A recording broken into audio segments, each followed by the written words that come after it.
This is neuroeconomics and the art of in situ resource utilization. All right, you know, these Martians come up with really long words, and I try to match them.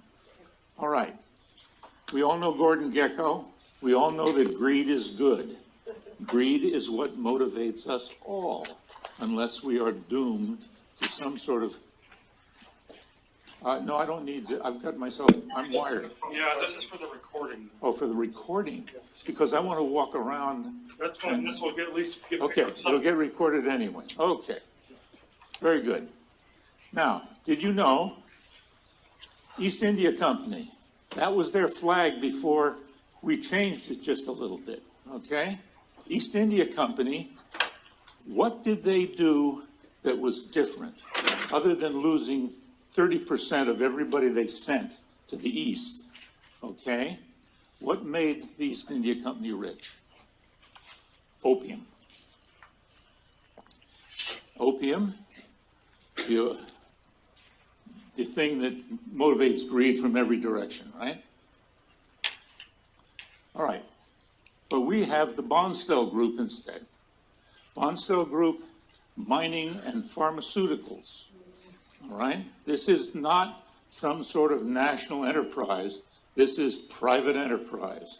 If you go to Mars, you pitch in, you get a share, and you go. All right, this is private enterprise. This is the individual as opposed to government. All right, and we make money from pharmaceuticals. This is the guy that showed us how to get there, what to do when we get there. And so we use him as the heart of our city named Bonstell.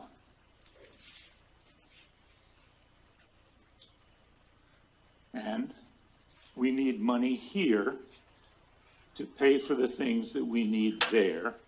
But the lightest thing that we can ship back, I'm not going to eat crickets and write intellectual property on Mars, okay? I'm going to do something that makes money. I'm going to solve Ebola. I'm going to solve all the things that we don't want to put in a P3 lab here or P4, the things that need to be isolated, right? So we make our money, we put it in Bitcoin in the States, and in Switzerland in particular, because they don't care about anything. And on Mars, we have these 8 Bitcoins, 1 bit, 2, how many is that? 4, 8, right?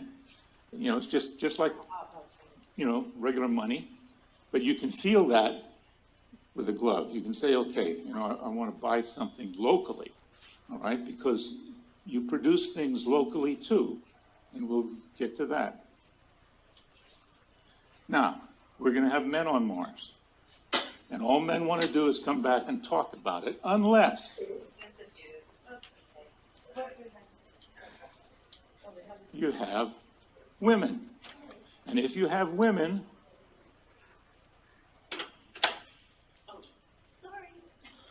okay, and if you have kids and you don't bring a pony, you are in trouble. Because these kids have to be alive for maybe 14 years before they don't turn valves in the wrong direction, right? So you want the kids to grow up happy. If they grow up bored and angry, the civilization is not going to make it. And here's what we didn't know about civilization in the Western world. Women reproduce, and if each person gets 1 share, the women are 1 plus, and the guys are just 1. So women become the matriarchal society that runs BGMP. This was an accident. I didn't intend that, but that's what happens because they take the greatest risk, and so they get the greatest compensation, which is more shares in the organization. We need to feed these people. And we aren't eating crickets, and we're not eating Soylent Green. We are eating a regular variety of foods, all right? And this is the kind of consumption, we have leakage. We just can't seal these things tight enough, all right? We have recycling, of course.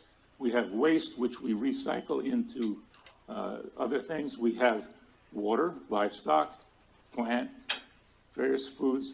Protein and starch are what we're aiming at, all right? And that's the daily dosage, right? Kilograms per day. And the way we protect all of this stuff from the unstoppable radiation, all right? Now that's NASA's limits. Spread that lifetime on Mars to 160 sols, and how often can you go outside? You know, you wear a lead hat and you go outside, but that isn't a lot of time. So when you're inside, you're protected by chevrons, foil-faced, all right? Photons come in, sparkle down through the foil, and come into the space, but the heavy, you know, an Fe plus 26, that's gonna rip through your brain and just wreck it, right? It stops in the chevron, which is made out of Martian sand and Martian sulfur. And these are the forms that we use. We'll get to the parachute shrouds. These are the kind, we only need 2 forms to do everything on Mars, all right? There's a chevron form, and then something to hold it up, which is the beam or the post. Simple post and beam construction as we see over here. Now, let's go to where the sand is, all right? This is Candor Chasma, Ophir, and these sandbars coming out of there. That happened when Ophir collapsed because of the heat that generated Tharsis. And that huge amount of water came pouring out of here and made these marvelous sand dunes, which will be where we put Bonstel over here on the flatter one. Betis is really steep. Candor, steep getting off of. And here's the actual details. This is the flatter one, and that's where we put Bonstel. And then, where do we get the sulfur? We get it from the volcanoes. So we have to get a track all the way to Tharsis. But it's a monorail, and it uses the same beam shape that you saw before. And then, and more importantly, I want you to look at the slope of these 2 sandbars. They were made by rushing water, and the sand is there. Now, if you look over here at the angle of repose of the stones that just fell off of this one and the sand over here, look how steep that angle of repose is. All right? This might be, as you know, in the desert, the angle of repose of sand. Why, on Betis, is the angle of repose like this? What's holding it together? What's gluing it in place? Water ice. It's the only adhesive that we can possibly have to make that angle of repose in these 2 areas. All right. Rockets, pretty soon you're talking real money, okay? But some people have real money. It's very expensive if you're doing anything except taking people there who want to get there in a hurry. I use, for the cheap stuff, you know, tires, tables and chairs. Napkins, anyone? Forks, bedding. Why would I take that at the huge amount of money per kilogram that we really know this is going to cost, okay? So I use a light gas cannon at Yucca Mountain, which is where we used to think we were going to put nuclear waste, but it's a wonderfully engineered piece of stone. They know everything about it. That's a kilometer long, 5,000 Gs coming out the pipe. all right? So you're going to send inert thing. You're not going to put a person in there or a rabbit or anything else. And it comes out and it goes to Mars. Lands, importantly, with an airfoil parachute so that it can land where you want it to land. It can come wandering in, but it's going to land in the landing zone. Okay, that's important that you get those things. They're valuable even if it's just tires, all right? Now, Buzz Aldrin, he said, you know, just do the cycler. The heck with it. You know, you got Mars, you got Earth, you just keep going back and forth and you connect. That's also for dumb stuff, right? Inert stuff. It's a slow ride, but it keeps flowing. It keeps the products arriving that you need at Mars. Now, when you get there, this part, the connection with Mars, is the big bird. And the big bird takes off, rocket-powered, scramjet, gets accelerated, goes up, meets Buzz Aldrin in his afterlife, comes back down with the product, a pod on the back. We used to live, when we were Neanderthals, we used to live in the rocks. Then we got better at using in situ resource utilization. Cabins, right? That was trees and things, right? Whatever we had, we built with. And then we got better at it, all right? Because the radiation here was slings and arrows instead of just, you know, UV and GRCs. Okay. Now, quarantine. Everybody shows they're connected. Remember Andromeda Strain and how this stuff was eating the seals, right? We don't know that that won't happen. We need to plan for that. You cannot connect. So you separate each thing. Public spaces, residential, agricultural, and the laboratories that make the pharmaceuticals. And then we have the power. We've got those little RTGs. We spread them around. We don't put them way the hell over here where we have to have a big piece of cable. All right? Double-lot cable is heavy. It's a relationship between the weight of the reactor and the weight of the cable to connect it to anything that tells you how many reactors you're going to have. But you want a lot of those because they wear out. And we'll get to why they wear out. But this is the typical structure, all right? There's the post, there's the beam, there's the chevron, and to contain the space, Martian glass is green because you can't get the iron out of it. And so it is green. It slows the sunlight down, and we're way down 60% of sunlight anyway, but we can have light coming into our spaces. And then we do the shielding at the walls. This is basalt, right? Crystalline basalt.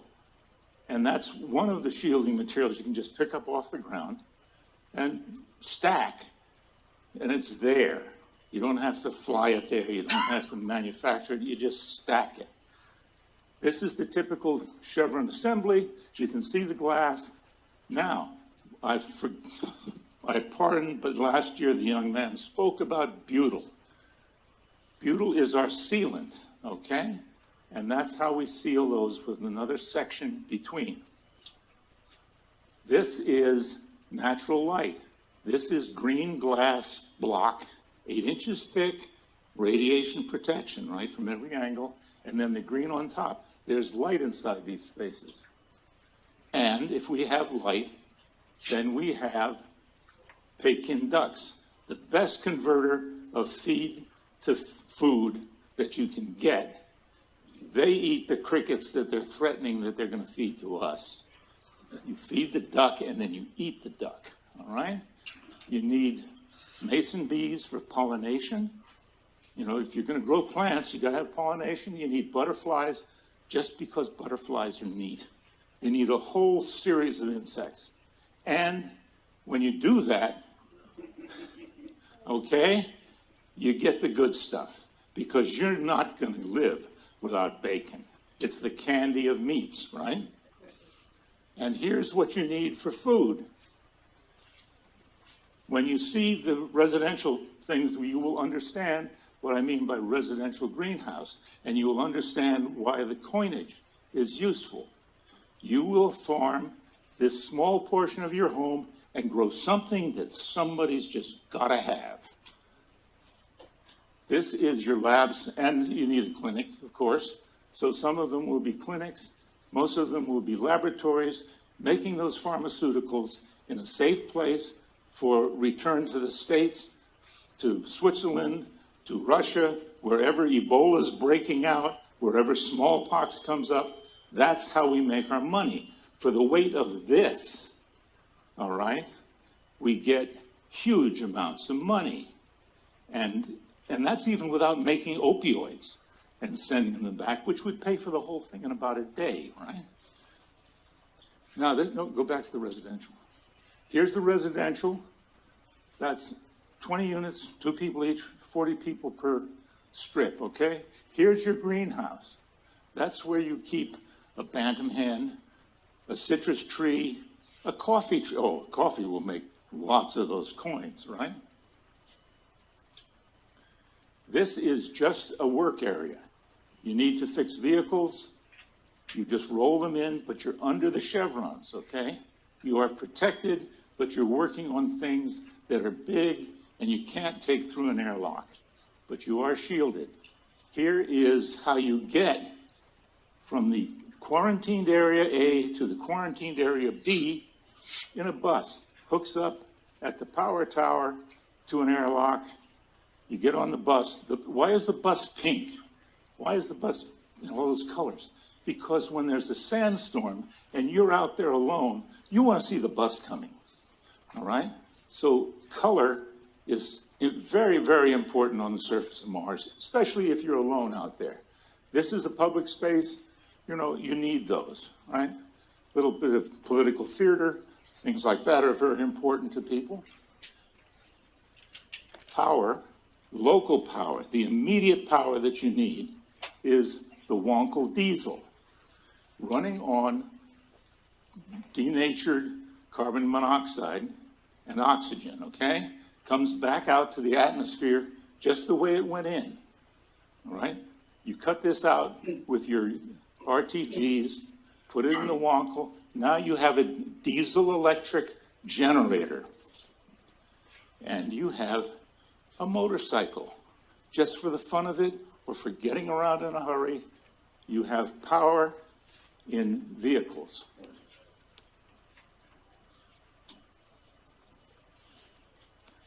And you have big vehicles. These are the things that make stuff for you. You have cargo carriers, and you have front loaders with backhoes, and you can build anything on Mars. You can dig it up. But they need fueling stations spread uniformly across the countryside where they work. Same thing, RTG, oxygen, CO. And you need that monorail for the Kessel run. Okay, you have to go from Ophir to Kessel. Over here, Ascaeus has a nice feature down here that I think is full of lava tubes and will be a good place to look for the sulfur that's so important to us.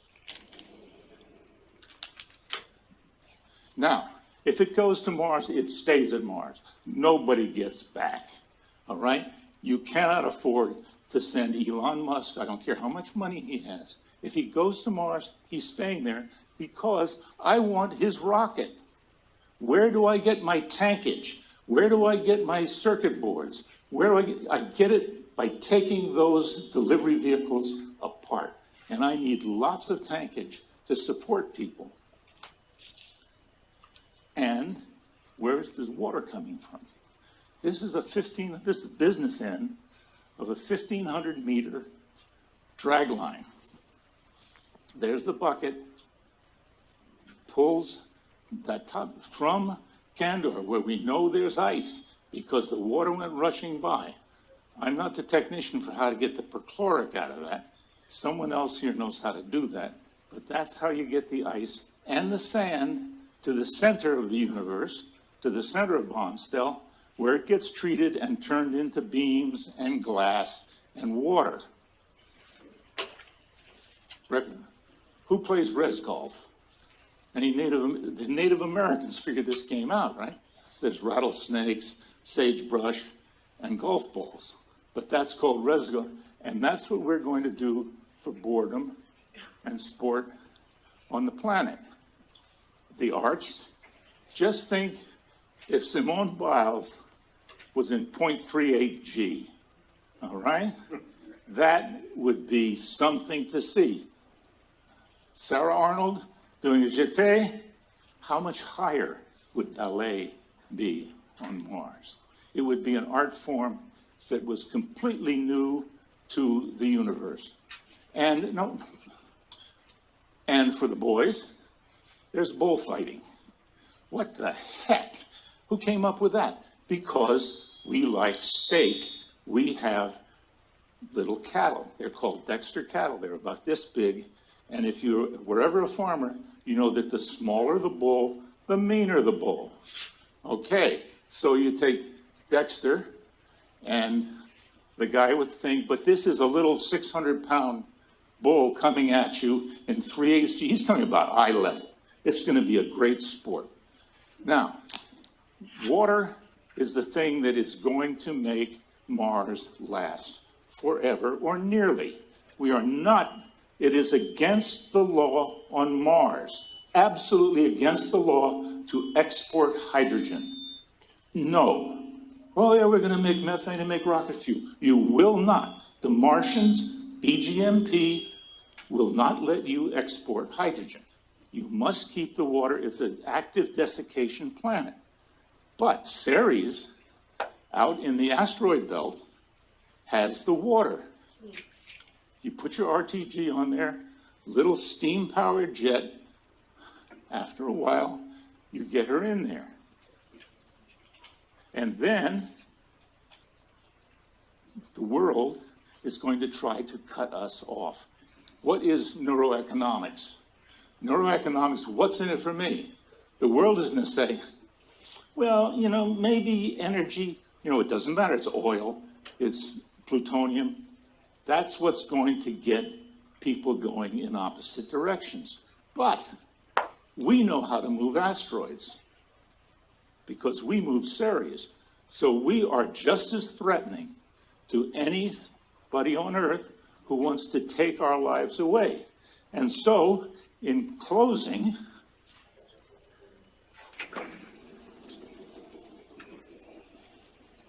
we have sulfur, sex, and neuroeconomics are the heart of Martian civilization. Thank you.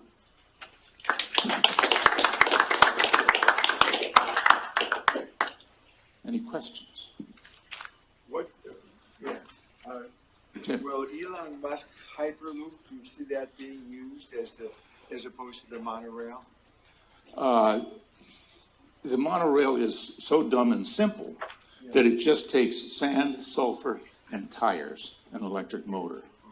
Okay. If we can deliver his rockets with the parts as integral to that rocket, not as cargo, but integral to those vehicles, then we can do a Hyperloop. Why not? You know, if there was some tubular section, but it has to come as an integral part of a delivery system. If it comes as cargo, it's just too expensive. Yeah. You know, so we dig up the sand, we dig up the sulfur, mix them about 50-50. They have great radiation resistance because sulfur is almost lead.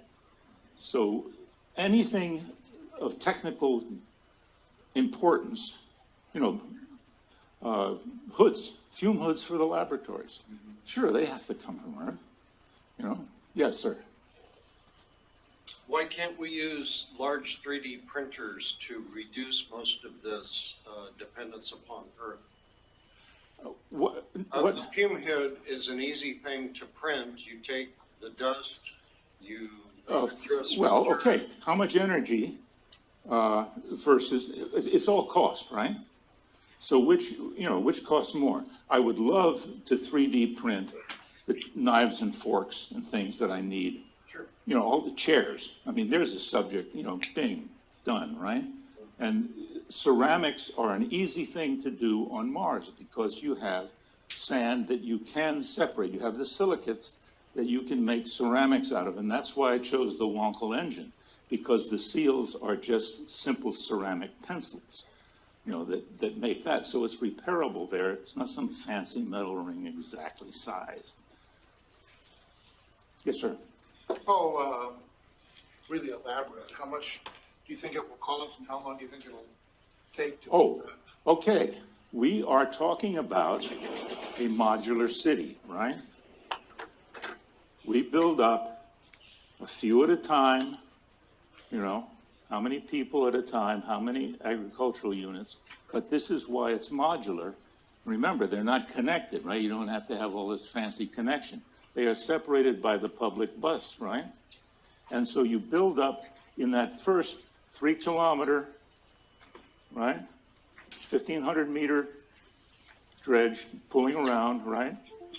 That's 3,000. You have quite a city there. And then when you find the next flat spot with water underneath it, you just build another one. The landing zone keeps dropping those parachutes because you need the parachute to spread with butyl to make the sealant, all right? You can't have